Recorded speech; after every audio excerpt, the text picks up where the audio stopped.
கர்த்தருடைய பரிசுத்த நாமம் மகிமைப்படுவதாக. இன்று நம்முடைய தியானத்திற்கான வாசிக்க வேண்டிய சங்கீதம் 36வது சங்கீதம். துன்மார்க்கனுடைய துரோக பேச்சு என் உள்ளத்திற்கு தெரியும். அவன் கண்களுக்கு முன் தெய்வ பயம் இல்லை. அவன் தன் அக்கிரமம் அருவருப்பானதென்று காணப்படும் அளவும் தன் பார்வைக்கு ஏற்றபடி தனக்கு தானே இச்சகம் பேசுகிறான். அவன் வாயின் வார்த்தைகள் அக்கிரமமும் வஞ்சகமும் உள்ளது. புத்தியாய் நடந்து கொள்வதையும் நன்மை செய்வதையும் விட்டுவிட்டான். அவன் தன் படுக்கையின் மேல் அக்கிரமத்தை யோசித்து நல்லதல்லாத வழியிலே நிலைத்து பொல்லாப்பை வெறுக்காதிருக்கிறான். கர்த்தாவே, உமது கிருபை வானங்களில் விளங்குகிறது. உமது சத்தியம் மேகமண்டலங்கள் பரியந்தம் எட்டுகிறது. உமது நீதி மகத்தான பர்வதங்கள் போலவும் உமது நியாயங்கள் மகா ஆழமாகவும் இருக்கிறது. கர்த்தாவே, மனுஷரையும் மிருகங்களையும் காப்பாற்றுகிறேன்.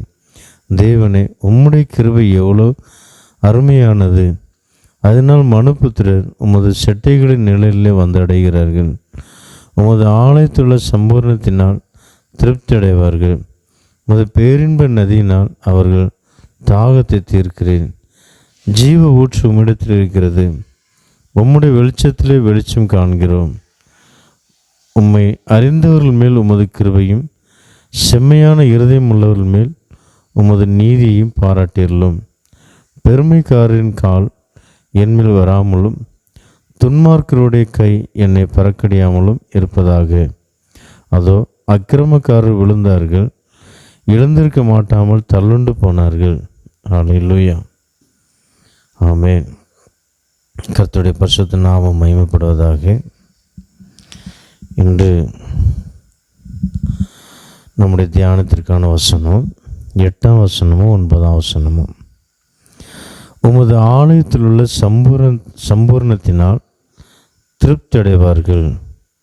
உமது பேரின்ப நதியினால் அவர்கள் தாகத்தை தீர்க்கிறேன். எனக்கு அருமையான தேவனுடைய பிள்ளையே, ஆலயத்தில் உள்ள சம்பூர்ணத்தினால் திருப்தி அடைவார்கள். பேரின்ப நதியினால் தாகத்தை தீர்க்கிறேன். 2 சம்பூர்ணம். ஆலயத்தில் உள்ள சம்பூர்ணம். ஆலயத்தில் என்னென்ன சம்பூர்ணம்? முதலாவது, தேவனுடைய ஆலயத்தில் நல்ல வசனம் கிடைக்கும், நல்ல செய்தி கிடைக்கும். அது ஒரு பெரிய சம்பூர்ணமாக கிடைக்கும். தேவனுடைய ஆலயத்தில் என்ன கிடைச்சாலுமே சம்பூர்ணமாக கிடைக்கும். அதான் சங்கீதக்காரன் எழுதியிருக்கிறார். சம்பூர்ணம்னா திருப்தியாக. உமது ஆலயத்தில் உள்ள சம்பூர்ணத்தினால் திருப்தி அடைவார். சம்பூர்ணத்தினால் திருப்தி அடைவார்னா, ஆலயத்தில் சம்பூர்ணங்கிறது ஒரு பொருள் அல்ல, அது ஒரு நிறைவான ஆசீர்வாதம். நிறைவான ஆசீர்வாதத்தினால் திருப்தி அடைவார்கள். இப்போ தேவனுடைய ஆலயத்தில் என்னென்ன ஆசீர்வாதம் இருக்குது? சொல்லப்போனால் நிறைய ஆசீர்வாதம் இருக்குது. முதலாவது, தேவனுடைய வார்த்தை இருக்குது. ஜீவனுள்ள தேவனுடைய வார்த்தை. எப்பப்பெல்லாம் தேவனுடைய ஆலயத்துக்கு நான் போகிறோமோ, தேவனுடைய தாசிகள் மூலமாக தேவன் என்ன செய்கிறார்னா, நம்மளோடு பேசுகிறார். வசனத்தை கொண்டு நம்மளோடு பேசுகிறார். அவருடைய சத்தத்தை கேட்கும்போது, வசனத்தை கேட்கும்போது நமக்குள்ள ஒரு பெரிய ஒரு சந்தோஷம், திருப்தியாக இருக்கும். ஒரு தாகத்தோடு வருகிறவர்களுடைய தாகத்தை என்ன செய்கிறாரா, அவர் தீர்க்கிறவராக இருக்கிறார்.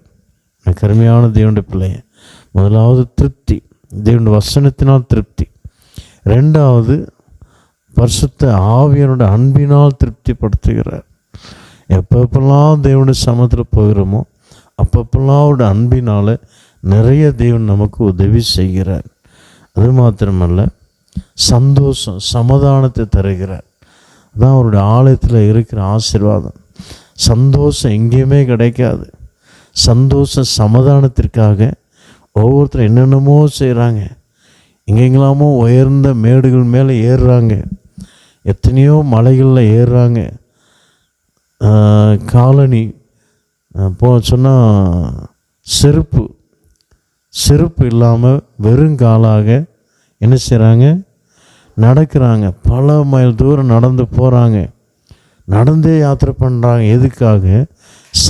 சமாதானத்திற்காக, சந்தோஷத்திற்காக, ஆசீர்வாதத்துக்காக.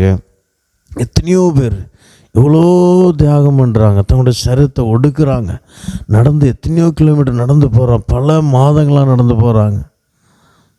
ஏன்? ஆசீர்வாதம், சம்பூர்ண ஆசீர்வாதத்துக்காக. ஆனால் தேவனுடைய ஆலயத்தில்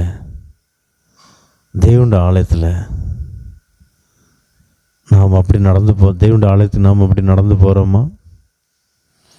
அவங்க அப்படி போயும் அவங்க அவ்வளோ தியாகம் தங்களுடைய சரீரத்தை ஒடுக்கி அப்படி போகிறாங்க.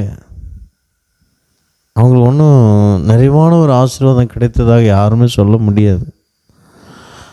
ஆனால் தேவனுடைய ஆலயத்துக்கு வருகிற ஒவ்வொருத்தருக்கும் தேவன் என்ன செய்கிறாருங்க? தேவன் என்ன செய்கிறார்? அவர் தம்முடைய சம்பூர்ணத்தினால் திருப்தியாக்குறார்.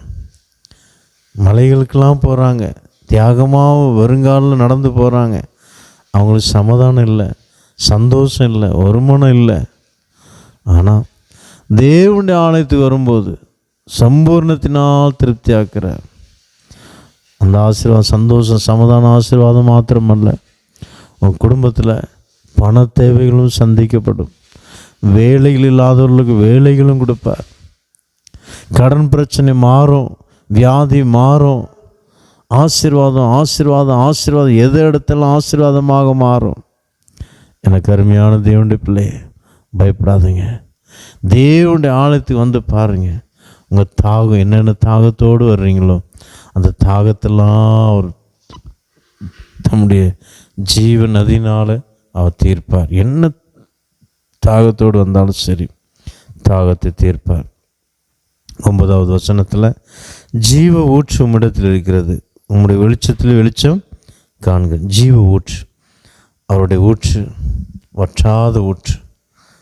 அவருடைய ஆலயத்தில் வற்றாத ஊற்று போயிட்டே இருக்கும். ஆனால் எவ்வளோ நாளும் எத்தனை பேர் வந்தாலும் அவனுடைய தாகத்தை சம்பூர்ணமாக தீர்த்து வைப்பாருங்க.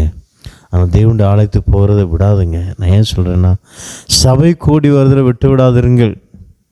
நம்ம ஆலயத்துக்கு போகணும், எப்படியாவது ஆலயத்துக்கு போகணும். நீங்கள் போய்கொண்டிருக்கிற ஆலயத்துக்கு போயிட்டே இருங்க. பாஸ்டரை திட்டுறாங்க, பாஸ்டர்மா திட்டுறாங்கன்னு போகாமல் இருக்கக்கூடாது. யார் என்னமோ சொல்லட்டும், நீங்கள் சபையை மாறி மாறி மாறி மாறி போகக்கூடாது. பாஸ்டர்மா திட்டாங்க, பாஸ்டர் திட்டான்னா வேறு சபைக்கு போகிறேன் இல்லை, அதே சபைக்கு போங்க. அதுதான் நமக்கு ஆசீர்வாதம். ஸ்திரமாக இருக்கணும், நாட்டப்பட்ட இடத்துல இருக்கணும். ஒரு மரத்தை அங்கே இங்கே பிடிங்கி வச்சா அது வளருமா, கனி கொடுக்குமா? ஒரு மாதம் இங்கே, ஒரு மாதம் அங்கே, பிரயோஜனமே இராதுங்க. அதனால் கர்த்தர் உங்களை எங்கே நாட்டிருக்கிறாரோ அந்த சபையில் நீங்கள் ஸ்திரமாக இருங்க. கர்த்தர் உங்களையும் பிள்ளைகளையும் ஆசீர்வாதமாக ஜெயமாக நடத்துவார். கண்களை மூடுவோம், ஜெபிப்போம். கர்த்தருடைய சர்வ வல்லமுள்ள பிதாவே நன்றியோடு ஸ்தோத்திரிக்கிறோம். நீ நல்லவர், நேற்றும் என்றும் மாறாத தேவனப்பா. நாங்கள் நினைக்கிறதற்கு மேலாக நீர் அற்புதங்களை செய்கிறவர். கடந்த இரவு முழுவதும் எங்களை கண்ணின் மணி போல பாதுகாத்து அப்பா ஸ்தோத்திரம். இந்த காலை நேரத்தில் நம்முடைய சமூகத்தில் வந்து உம்மை துதிக்க, மயம்படுத்த, நம்முடைய வேதத்தை வாசிக்க, தியானிக்க உதவி செய்ததற்காக உமக்கு நன்றி செலுத்துகிறோம். உம்முடைய ஆலயத்தில் உள்ள சம்பூர்ணத்தினால் திருப்தி அடைவார்கள். உமது பேரின்ப நதியினால் அவர்கள் தாகத்தை தீர்க்கிறீர் என்று பார்க்கிறோம். அப்பா ஸ்தோத்திரம். உம்முடைய பிள்ளைகள் அநேக விதமான ஆசீர்வாதத்துக்காக காத்து கொண்டிருக்கிற ஒவ்வொரு குடும்பத்திற்காக நாங்கள் செபிக்கிறோம். உம்முடைய ஆலயத்துக்கு சென்று உம்முடைய ஆசீர்வாதங்கள் எல்லாம் திருப்தியாக பெற்றுக்கொண்டு வர, கொஞ்சம் இல்லைப்பா, திருப்தியாக பெற்றுக்கொண்டு வர, அவருடைய தாகங்கள் முற்றிலுமாக தீர்க்க அப்பா நீர் உதவி செய்தரலும்.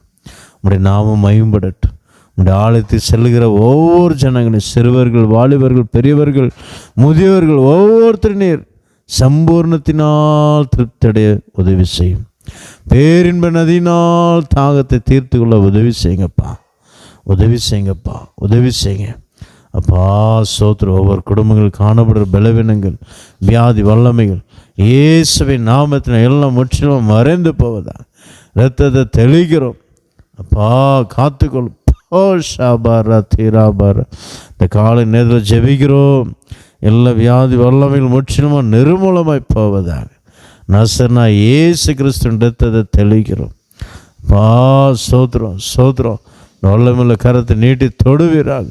இந்த எத்தனையோ குடும்பங்கள் சமாதானம் இல்லை, ஒரு மனம் இல்லை. ஒவ்வொரு குடும்பத்திற்காக ஜெபிக்கிறோம். நசர்னா இயேசுவின் நாமத்தினால் சமாதானத்தினால் நிரப்புங்க, ஒரு மனதினால் நிரப்புங்க. பிரிந்திருக்க குடும்பம் இணையட்டும் ஆண்டவர். போகும்போது வரும்போது எல்லா குடும்பத்தையும் பாதுகாத்துக்கணும். ஊழியருடைய குடும்பங்கள் பாதுகாத்துக்கணும். எல்லா ஆபத்து விபத்துகள் விலைக்கு பாதுகாத்துக்கொள்ளும்.